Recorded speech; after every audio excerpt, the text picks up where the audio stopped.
mungkin harus berimbang. Di satu sisi misalkan pemerintah ngedorong bahwa bisa saja misalkan pemerintah sudah punya bahwa ini akan dikembangkan jadi pemukiman. Seiring dengan perkembangan katakan si kawasan perumahan udah hidup Kang, itu biasanya pemerintah mendukung juga. Bagaimana ekosistem yang perumahan, permukiman itu juga memang memerlukan tadi ya 3 aspek selain supply demand juga tentang pengaturan ya. Kayak daya dukung fasilitas pendidikan, kesehatan itu berpengaruh terhadap keinginan atau kebutuhan segmen MBR untuk menghuninya gitu kan. Jadi memang tadi yang Kang Uki bilang kita tidak hanya membangun rumah tapi membangun permukiman juga kan.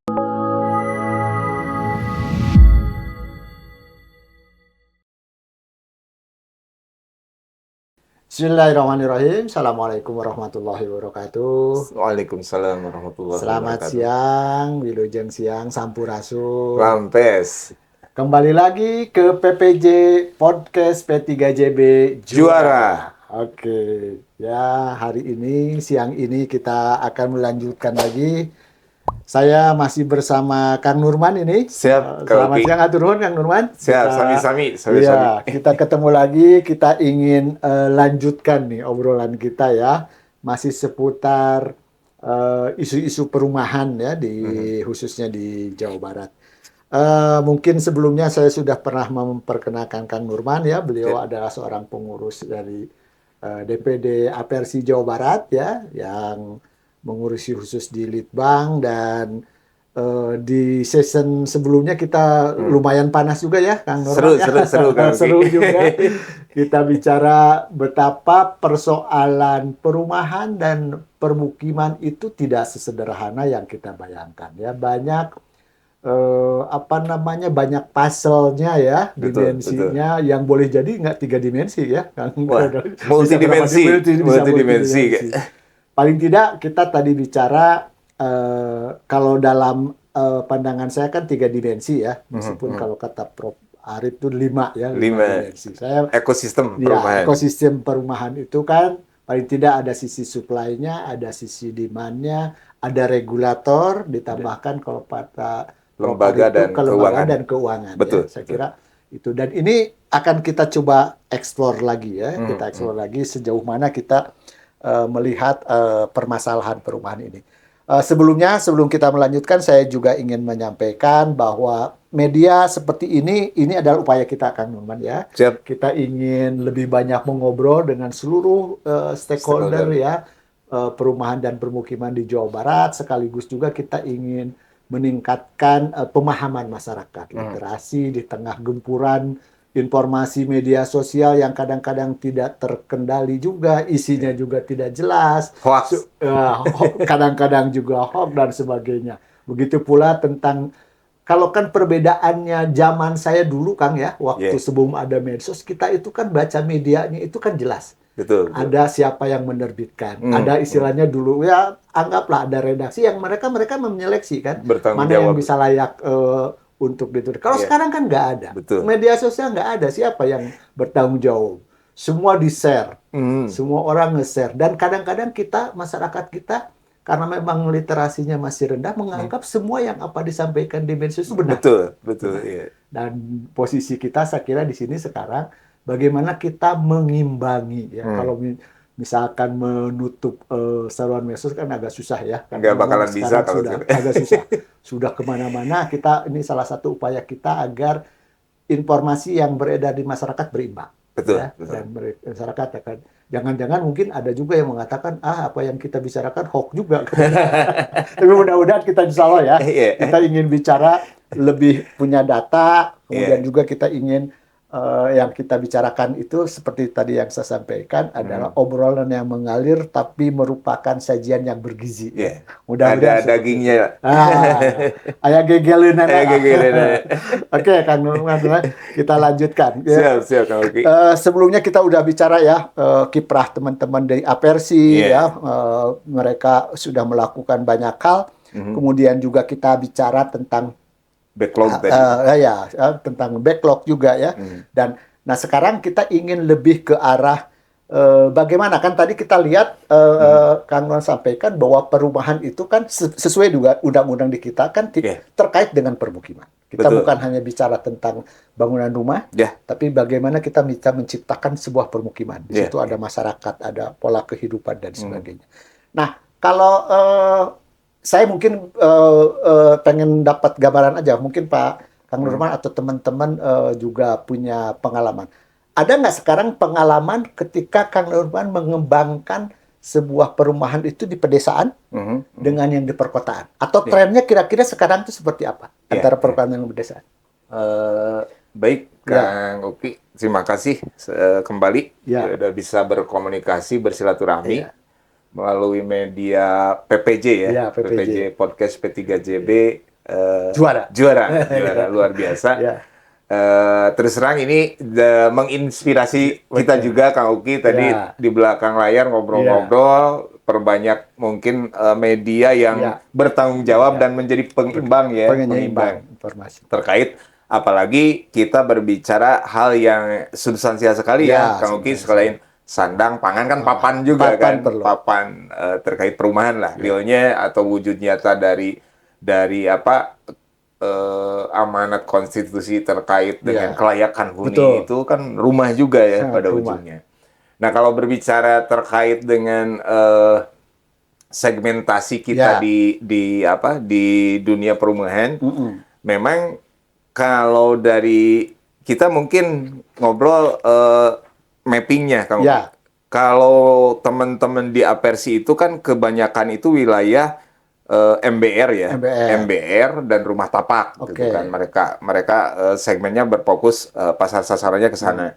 Jadi wilayahnya memang tidak terlalu ke pelosok gitu di pedesaan, tapi wilayah-wilayah satelit lah. Wilayah satelit kayak wilayah satelit di perkotaan, teman-teman kita yang di Depok, Bogor mungkin ada pun juga kalau misalkan yang di satelit kabupaten atau kecamatan. Kabupaten kecamatan.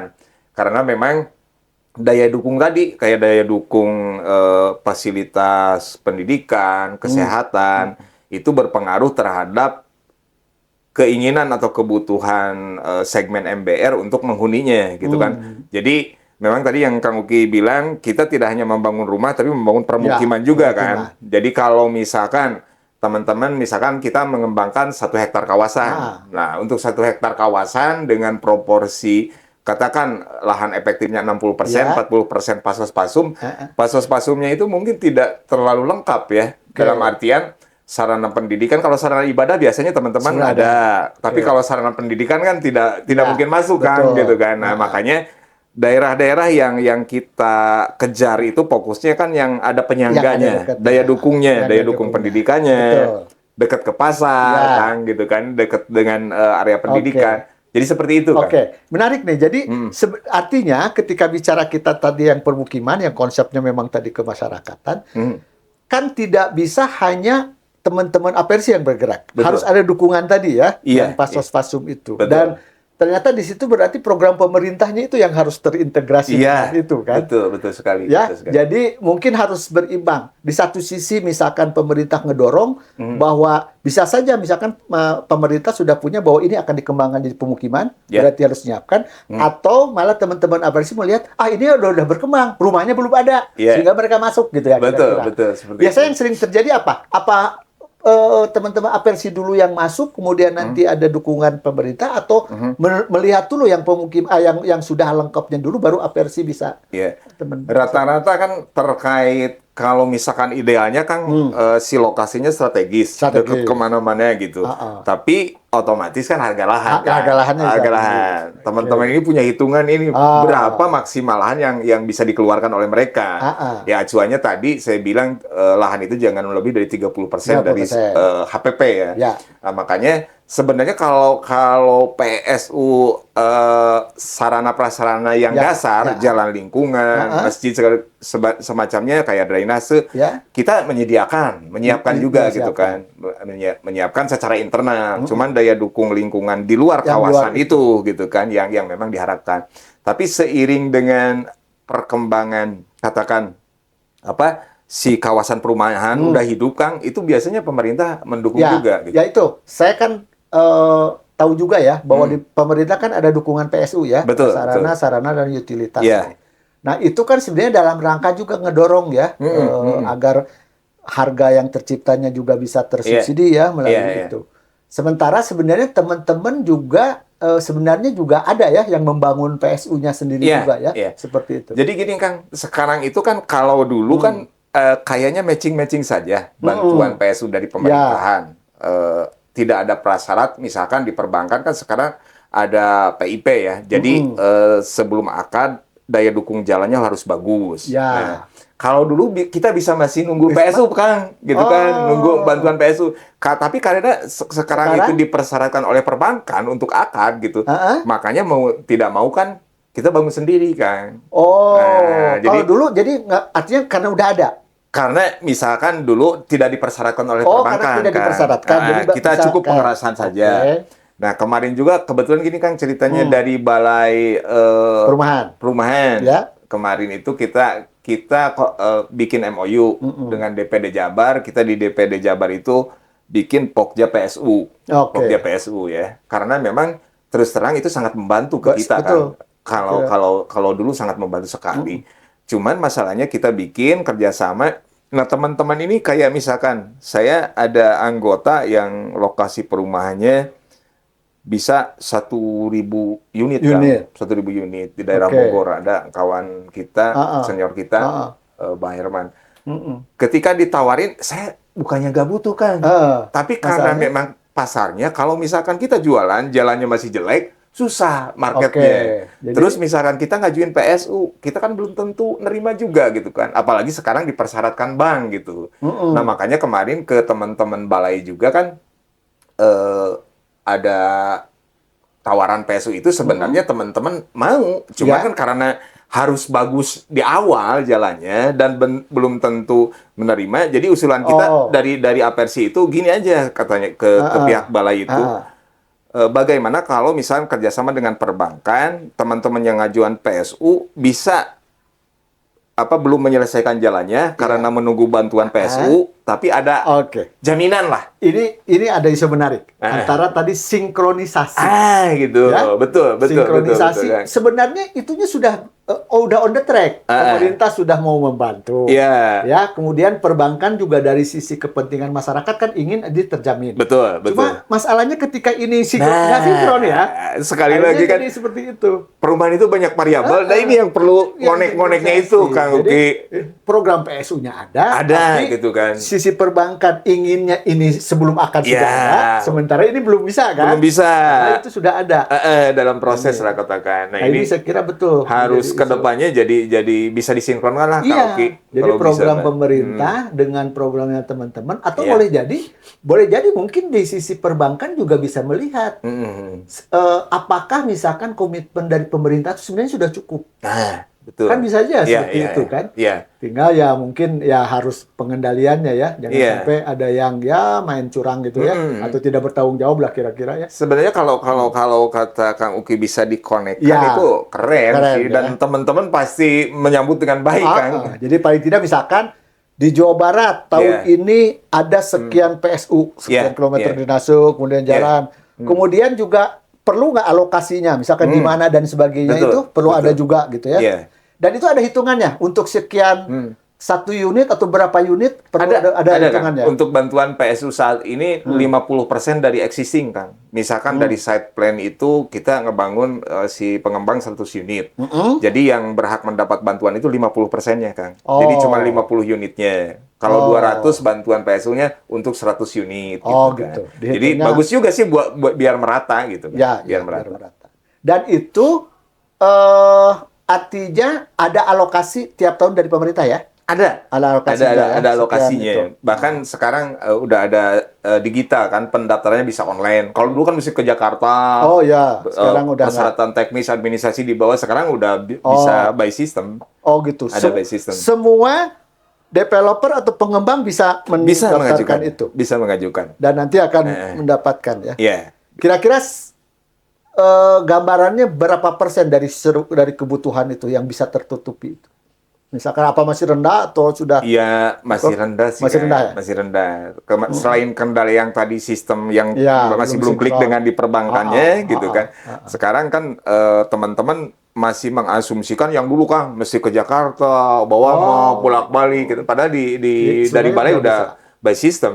Udah bisa ya? Ya, ada apa sistemnya. Kita online Oke. juga bisa Ya. mengajukan. Ya, jadi ya ini nambah tadi ya tentang kita bagaimana ekosistem yang perumahan, permukiman itu juga memang memerlukan tadi ya tiga aspek selain supply demand juga tentang pengaturan ya. Betul, Pengaturannya regulasi. juga ada yang menyangkut tentang tadi keuangan di perbankan ya, Iya, yang memang harus bank sinkron. penyalur gitu Bank kan, bank penyalur ya, penyalurnya. karena ya teman-teman di pengembang juga nggak bisa hidup tanpa itu ya. Iya, kita punya ada produknya, Iya. apa konsumennya ada, tapi kan Ada. tetap dari perbankan yang Ya, akan ya kreditnya. itu tadi saya sempat ngobrolkan sekali lagi bahwa Iya. ternyata apa namanya ada kasus ketika pengembang sudah siap, pasar sudah siap, Kuotanya itu sudah ada, habis. kuotanya habis karena sehingga tidak terjadi transaksi akad. Betul, gitu ya. betul. Karena tadi yang Tidak nyangkut. closing jadi.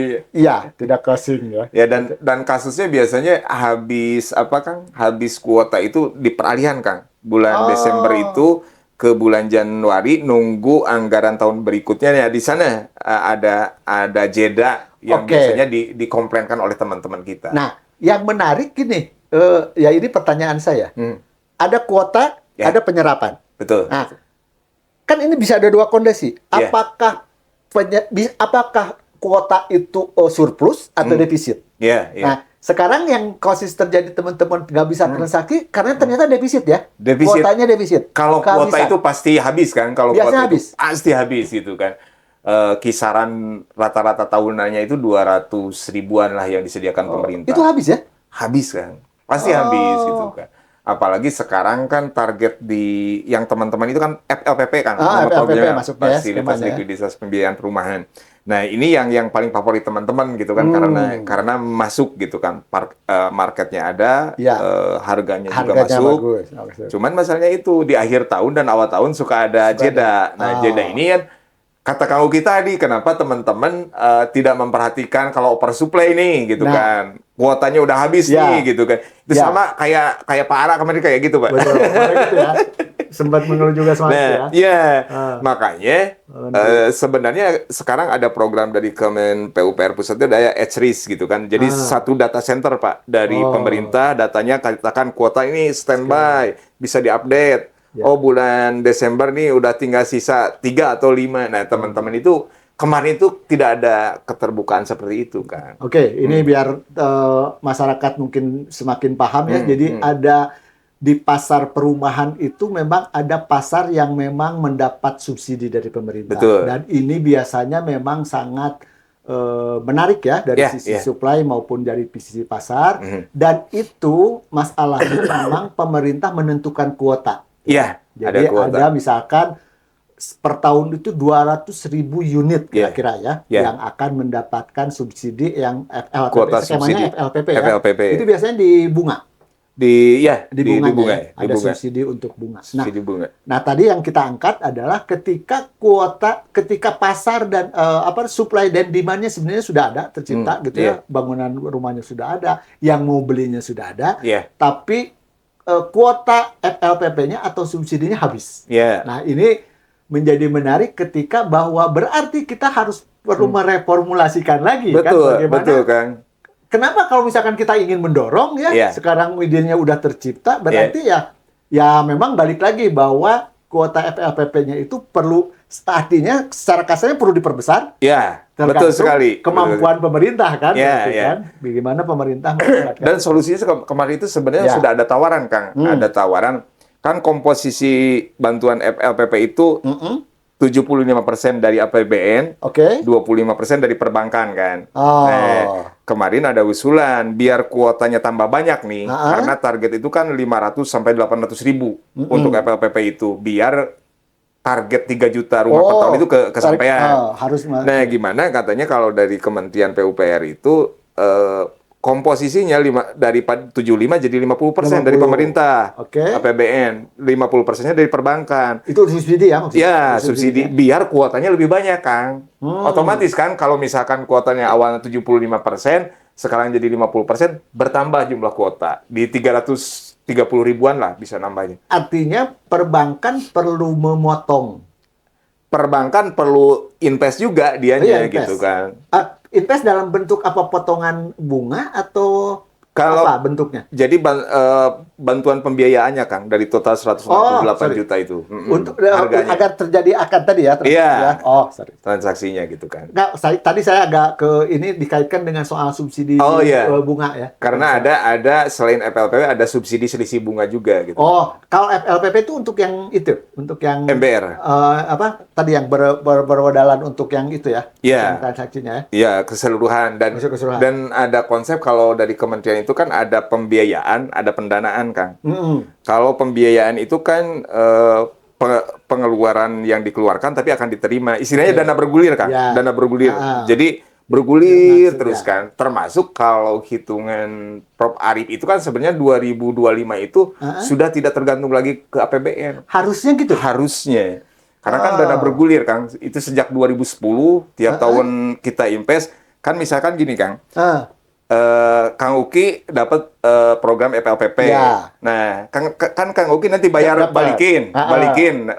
Ditalangin dulu ya? Ya, ditalangin dulu kan. Nah, ketika Kang Uki mulai bayar cicilan kan masuk lagi ke negara itu uang itu. Jadi nggak hilang. Nanti digeser lagi, betul gitu kan. Ya. Jadi konsepnya pembiayaan bukan pendanaan. Kalau pendanaan kan sekali habis, Kang. Ya. Buat PSU, buat pajak, sertifikat segala macam lah. Ini jadi pembiayaan, memang konsepnya bagus FLPP ini. Jadi inginnya nanti tidak bergantung lagi ke APBN, punya dana mandiri yang bergulir, dan itu lumayan dana yang sudah terkumpulnya. Sekarang progresnya kira-kira memang makin ini nggak? FLPW kan masih jalan ya? Masih jalan dan sangat favorit lah. Ya, masih favorit ya. Tapi tadi apa namanya? Diharapkan tadi dari yang sekitar 200.000, diharapkan bisa sampai 500 sampai 800. Sampai 500 sampai 800 targetnya, untuk mencapai yang tadi 3 juta ya. 3 juta rumah. Ya, 3 jadi juta rumah. Ya, ini mungkin juga sekalian ya. Jadi bahwa pemerintah saat ini kan sedang gencar dengan target yang cukup lumayan berani ya. Ingin menutupi atau mewujudkan mengatasi backlog yang sekitar 12 jutaan itu dengan target 3 juta pembangunan 3 juta rumah ya, per tahun 2 juta di pedesaan maupun 1 juta di perkotaan, kira-kira seperti itu. Oke, kita lanjut Kang Nurman. Tadi yang soal karakteristik antara yang perkotaan dengan pedesaan ya. Jadi boleh jadi memang perilaku atau karakteristik pasar itu memang bisa jadi berbeda ya, Berman. Tapi juga memang karena memang dituntut didorong tadi soal kemahalan lahan gitu ya. Artinya gini lah. Mungkin dan dulu zaman saya misalkan di desa kan kita yang namanya rumah 100 meter persegi udah sempit. Gitu kan. Tapi boleh jadi sekarang mereka menganggap itu sudah biasa kan gitu. Sekarang ada kan perubahan seperti itu juga. Betul. Ukuran seperti itu kayak MBR sekarang kan cuma 6/10 kan. Kalau di daerah tertentu yang dekat perkotaan. Masih ada juga yang 72, 6 lebar 6 ke belakangnya 12. 60.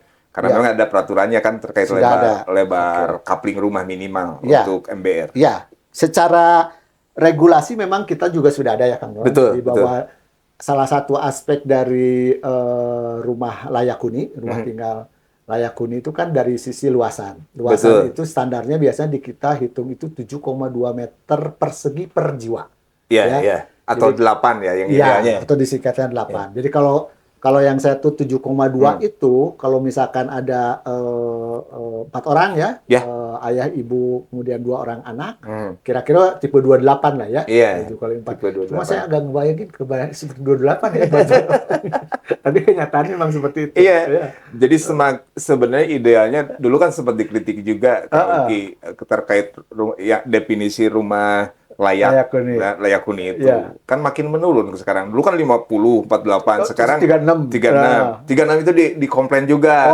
Jadi bisa 22 tipe 22. Jadi sekarang memang sudah seperti itu ya. Ya, termasuk dulu apersi yang sampai ke MK itu gitu. uji Pernah materi. itu? Iya. Ah, Dulu kan di Undang-Undang Nomor 1 itu 36 minimal itu paling ya, minimal untuk subsidi.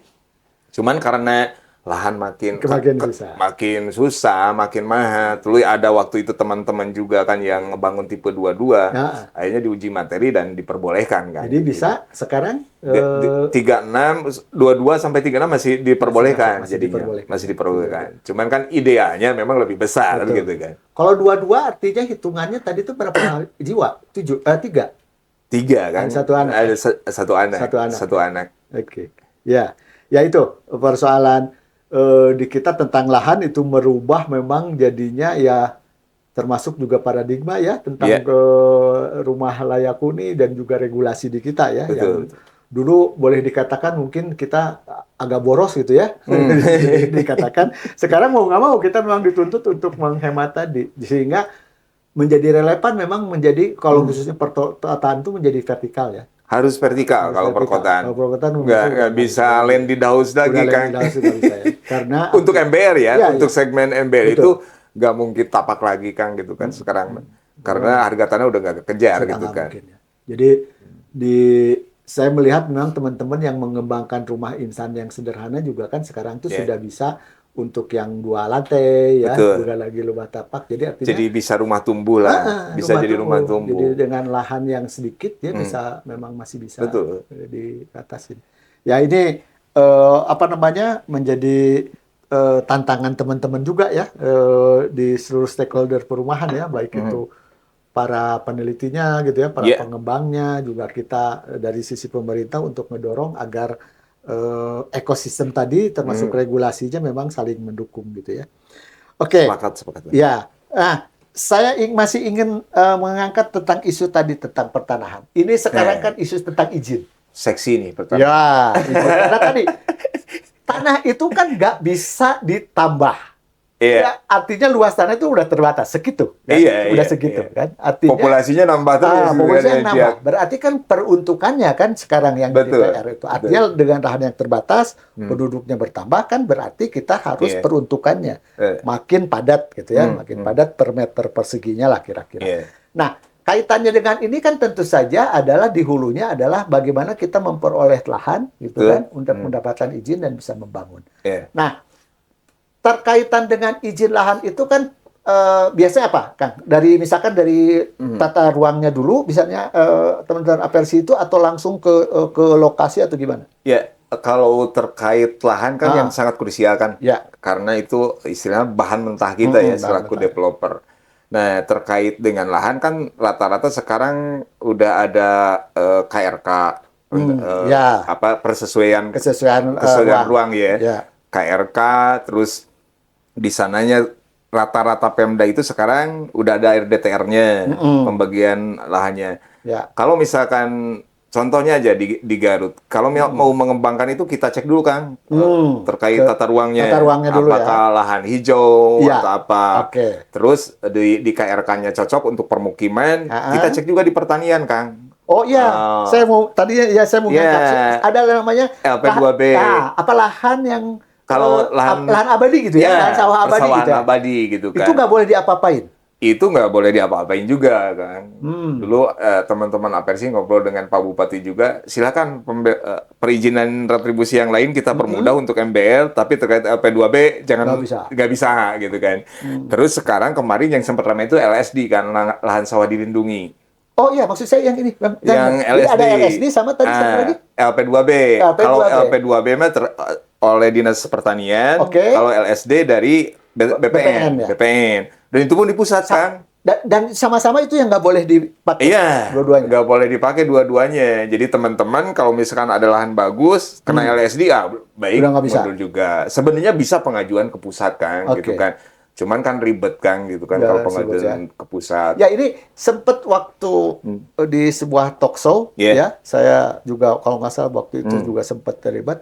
Itu kan isunya. Memang dua-duanya kan juga nggak bisa nggak bisa diapa-apain. Kita satu kepentingan pangan, kesediaan pangan. Betul. Kedua betul. tentang perubahan. Iya. Ini kan jadinya seperti lagi berperang nih. Iya, dilematis. Dilematis kan. Ini kita mau menyediakan perubahan dengan menyediakan lahan, pangan, atau kita menyediakan pangan sementara perubahannya akhirnya kesulitan ya. Betul. Seperti sama-sama kebutuhan pokok. kebutuhan pokok ya. Tapi tadi ya, nah memang sempat terangkat teman-teman yang pengembang itu agak ya kalau boleh dikatakan seperti komplain ya ketika dia punya lahan di LSD. Betul, ya, betul. Itu yang seperti itu pernah jadi masalah. Karena prosesnya itu kan ditembak via satelit gitu kan. Oh, gitu kan. udah langsung ya. Jadi mereka nggak survei di darat gitu ya. Iya, betul. Langsung dari terkait udara. mapping ketersediaan buat lahan pangannya kan gitu. Jadi memang kemarin di Biro Pengaduan di BPN Pusat juga ada sih, ada bironya, asal mau ngurus sebenarnya bisa Bisa dikonversi. Itu bentuknya LSD itu apa? Permen?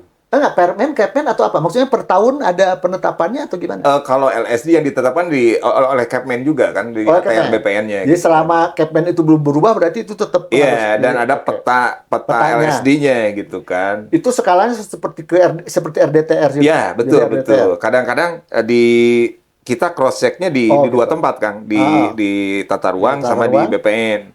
Kadang-kadang di tata ruang untuk permukiman, tapi ternyata masuk LSD nggak bisa. Ya. Tidak masuk LSD, tapi bukan buat peruntukan permukiman, ya nggak bisa juga. Nggak bisa gitu juga. kan. Ya mungkin yang perlu mendapatkan perhatian kan teman-teman sebelum ada regulasi LSD yang udah punya lahan. Iya. Ini kan kayaknya perlu mendapatkan Makanya kemarin itu banyak kasus seperti itu. Bisa diajukan oleh dinas tata ruang. Kita konsultasi tapi ke Jakarta kan. Ke Jakarta sempat rame kayak gitu. Yang kena LSD kan itu kira-kira baru berapa tahun ya? Itu belum lama kan? Belum lama, Kang. Itu ada ketentuan LSD itu. Yang kasihan kan udah bangun rumah, bangun apa masuk LSD kan. Kalau masih mentah masih oke. Dulu kan ada karena kebijakannya baru mau akar nggak bisa. Nah, saya kira yang kayak seperti itu kan nggak mungkin dong. Masa ada. Betul. Jadi cuman prosesnya aja mesti bolak-balik. Atau jangan-jangan ini bisa jadi tantangan juga ya. Ini cuma ide sesaat aja. Bisa nggak perumahan menjadi lahan pangan juga gitu ya? Itu kan artinya gimana mengembangkan teknologi pangan ya. Betul. Tapi sementara itu masih permukiman gitu kan. Nah itu menurut saya menjadi salah satu solusi ya. Meskipun nggak kebayang juga gimana caranya. Terus terkait dengan yang kita harapkan nih Kang, sekalian curhat sekalian curhat nih. Kemarin itu kan ada 3 kementerian yang bikin SKB tuh. Kementerian PKP, Perumahan dan Kawasan Permukiman, PU sama Kemendagri. Dalam rangka untuk membebaskan retribusi pajak kan. Artinya untuk menstimulasi teman-teman di developer untuk di MBR lah, penyediaan rumah MBR. Nah, salah satu kementerian sebenarnya kemarin di acara Munasus Apersi hadir juga dari ATR BPN.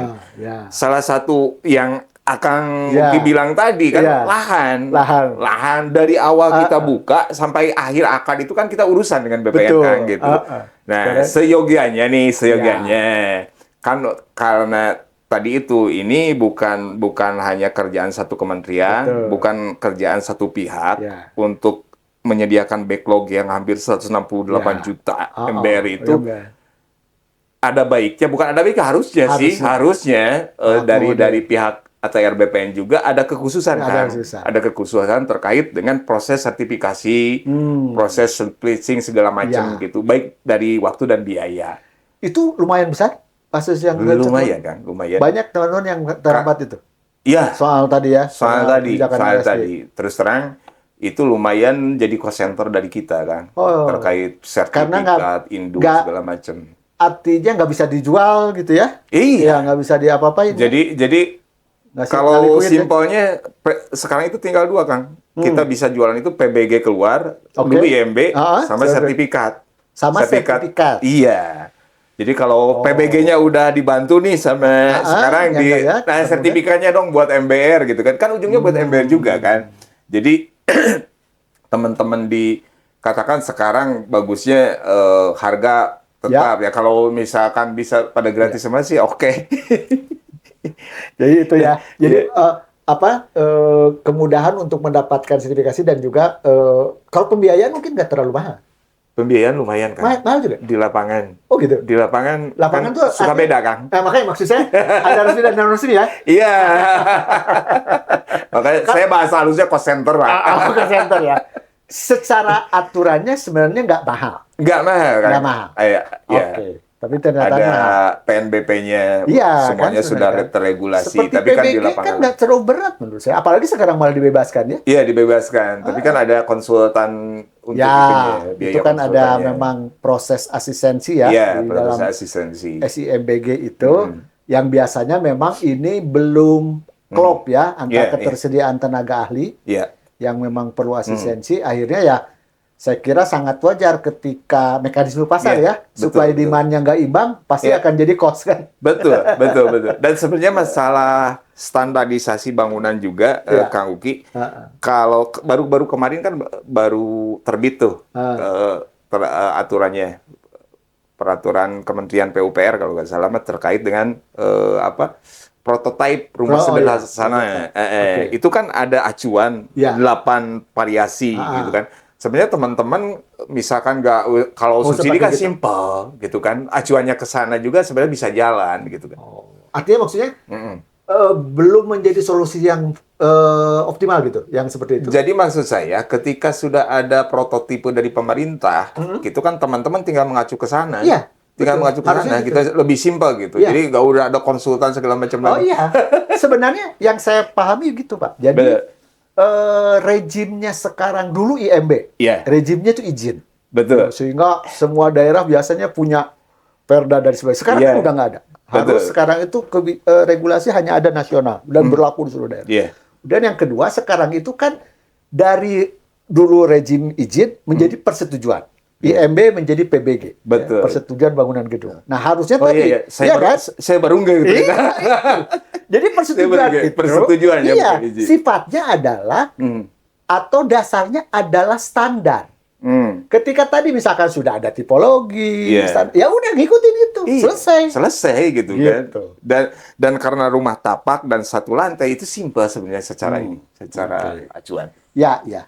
Jadi ini juga menarik ya. Jadi tadi mungkin sebenarnya terkait dengan yang mau kita diskusikan ya. Iya. Jadi kadang-kadang ini harus perlu menjadi catatan. Iya. Spirit regulasi dari awal Betul. itu ada beberapa distorsi gitu ya. Ketika Iya, pas iya. di praktek di lapangan itu sehingga kok jadi susah gitu kan. Betul. Padahal spiritnya dari awalnya sebenarnya Karena kan regulasi amanat memudah. undang-undang, Kang Uki, Ya, kemudahan perizinan betul. bagi badan hukum yang menyelenggarakan perumahan bagi MBR. Itu kan udah amanat Betul. dari atasnya Iya. gitu. Undang-undang Cipta Kerja itu Betul. Pak, yang Omnibus Law itu kan Iya. semangatnya di situ.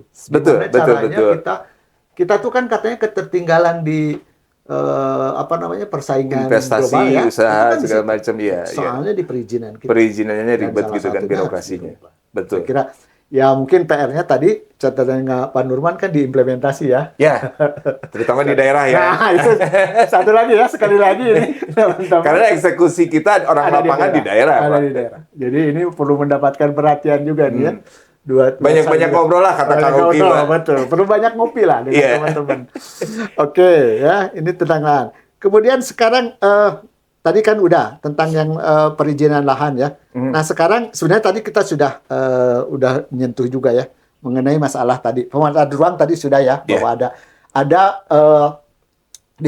di satu sisi memang tentang perencanaan tata ruang, pemanfaatan ruang kan dalam RDTR, rangka ya RTRW, ya. pengendalian seperti itu. Cuma tinggal mensinkronkan saja ya. Betul, Ketika betul. ada kebijakan baru ya, yang LSD dan sebagainya harus di seperti ini kan. Nah, sekarang kalau misalkan tentang menyangkut tadi ya, mungkin kita lebih diinikan lagi tentang pemodalan dan investasi atau fiskal. Tadi mungkin bisa diinikan lagi, Kak. Kira-kira posisi tadi kalau istilah Kang Norman tadi ada pembiayaan, ada pendanaan gitu ya. betul. Kemudian dikaitkan dengan aturan pajak lah kira-kira. Itu posisinya menurut teman-teman harus seperti apa sih? Ya sebenarnya kita menyambut gembira nih, Ya. Kang Uki, terkait gebrakan-gebrakan kementerian yang PKP ya, Ya. baru terpisah juga sekarang terkait pembebasan retribusi. Dan sekarang itu kan yang dibebaskan itu BPHTB, Oh, itu terkait BPHTB. dengan Dispenda juga kan pemerintah daerah dan PBG. PBG, PBG. ya, oke. Nah, termasuk waktu prosesnya, percepatannya gitu kan. Nah, ini bagian yang akan kita sambut dengan Ya. baik karena memang menjadi cost center juga kan. Oh, Ya di ya, seperti di itu. kisaran 5%, 2,5%. Lumayan kan dari Lumayan. total agregatnya. Cuman teman-teman ini masih mengharapkan juga yang lainnya tadi yang cost center kita itu terutama di terkait pensertifikatan, switching, induk, pengukuran itu masih lumayan. Kalau dari pajak sudah oke lah, udah sambut baik. Tinggal eksekusinya di lapangan, Kang. Ya, ini saya mau Tetap. ngangkat sekali lagi nih. Ya. Istilah ini yang menarik saya catat dari Kang Non itu cost center. Istilahnya Ya. cost center ya. Istilah cost. Saya waktu saya pertama mendengar ada kebijakan tadi BPHTB yang 0%, PBG yang 0%.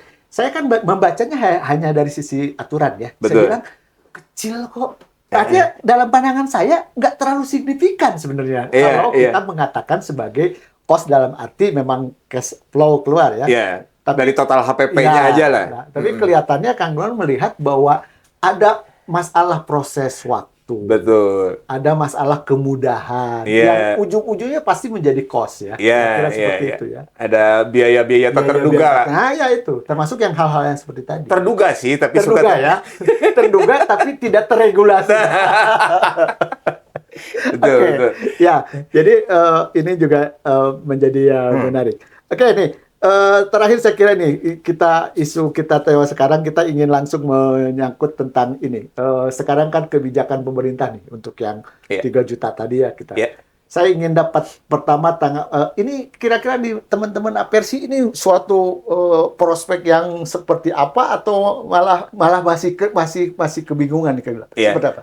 Sebenarnya kemarin itu masih wait and see lah teman-teman. Ini bagaimanapun salah satu bentuk terobosan ya. Ketika dulu sebenarnya zaman Bu Mega itu sebenarnya konsep 1 juta rumah dieksekusinya zaman Pak Jokowi kita sambut baik Pak gitu kan.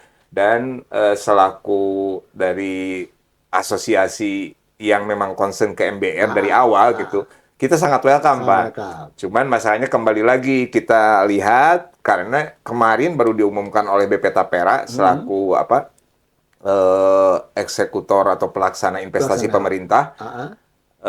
Mereka mengatakan 200.000, ada yang 220.000 juga. Ini datanya baru kemarin malam. Maksudnya gitu itu targetnya? Kuota ya, baru diumumkan. Tapi bisa diberlakukan tanggal 2 Januari. Gitu. Nah, jadi dari yang sebenarnya kita perlu 3 juta gitu ya.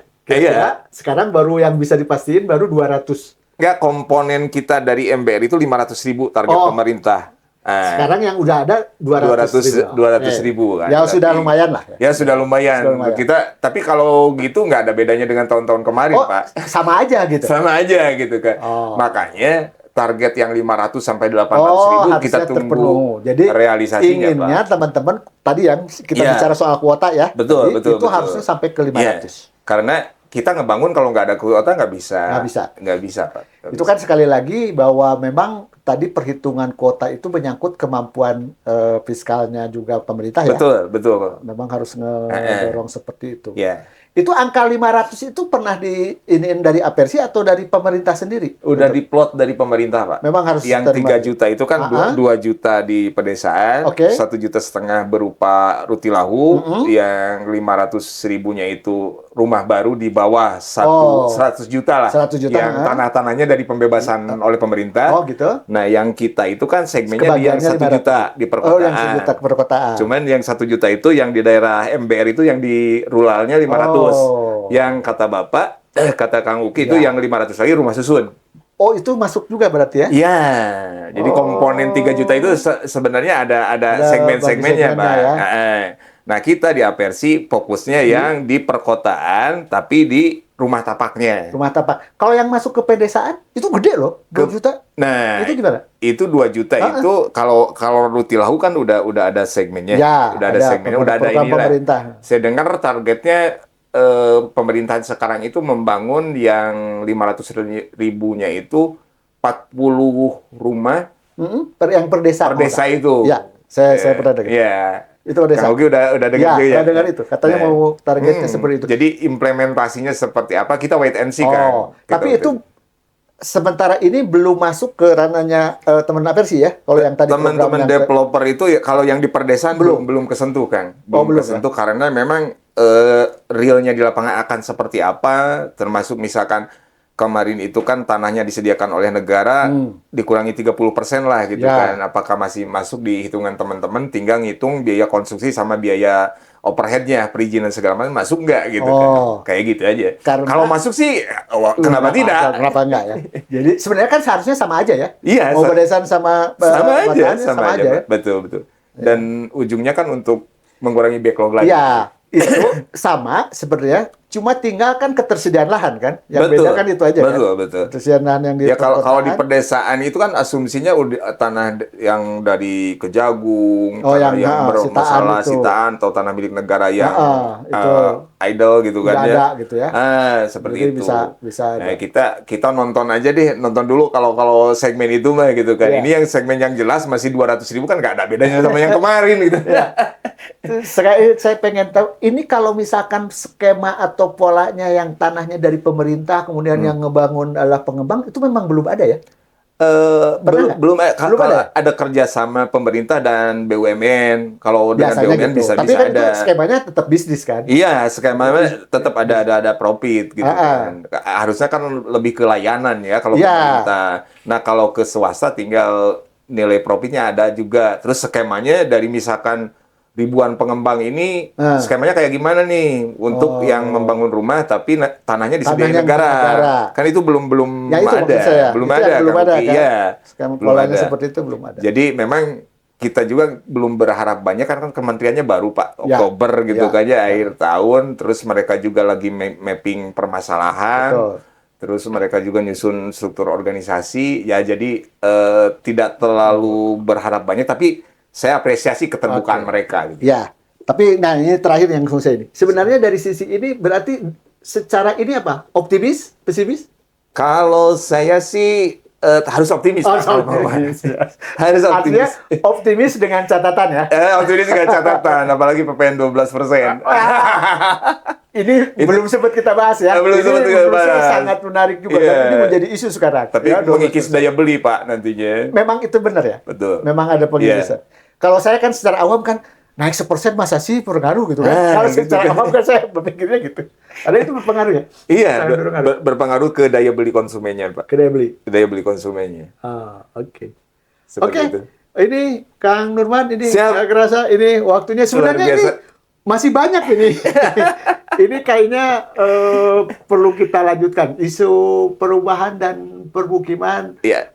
nggak selesai-selesai kita bahas. Dan Betul. tapi menurut saya obrolan kita yang memang belum selesai juga memang tidak perlu diselesaikan. Iya. Tidak perlu diselesaikan dalam arti kita perlu tetap ngobrol ya. Iya, Kita perlu silaturahmi. banyak silaturahmi agar kita semakin paham ya permasalahannya seperti apa. Kemudian juga tadi ada dari sisi hulu spirit regulasinya sudah Bagus. positif, sudah bagus. Ketika dalam makin ke hilir ada distorsi.